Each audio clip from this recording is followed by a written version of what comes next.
হুসাইন মোহাম্মদ এরশাদ কখনো বেগম খালেদা জিয়া, বর্তমান প্রধানমন্ত্রী শেখ হাসিনা, সাবেক প্রেসিডেন্ট জিয়াউর রহমান, সাবেক প্রধানমন্ত্রী বঙ্গবন্ধুর নামে একটি কটূক্তিও কখনো করেননি, একটি খারাপ কথাও তাদের সম্বন্ধে বলেননি।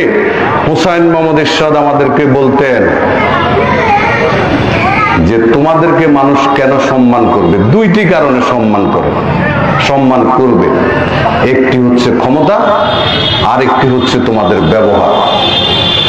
ক্ষমতা ক্ষণস্থায়ী, কিন্তু তোমরা জনগণের সাথে যে ভালো ব্যবহার করবে এটা আজীবন জনগণের মাঝে বেঁচে থাকবে।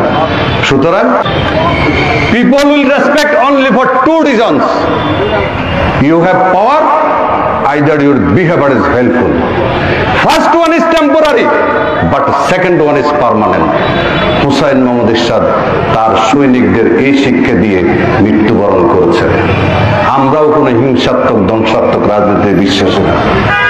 আমরা কখনো পেট্রোল বোমা দিয়ে মানুষ, জীবন্ত মানুষ, নিজ দেশে জীবন্ত মানুষকে পুড়িয়ে মেরে ফেলিনি। আমরা কখনো সরকারি সম্পদ নষ্ট করিনি।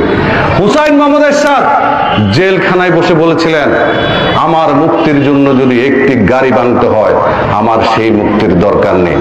সবাই হুসাইন মোহাম্মদ, আমাদের প্রয়াত নেতা হুসাইন মোহাম্মদ এরশাদের জন্য দোয়া করবেন। তিনি এই দেশের জন্য অনেক কিছু করেছেন। আমি অনেক জায়গায় বলি যে আপনার liberational development credit goes to Hussain Muhammad Ershad. স্বাধীনতার পরে 90-এর আগ পর্যন্ত তিনি ক্ষমতা থাকা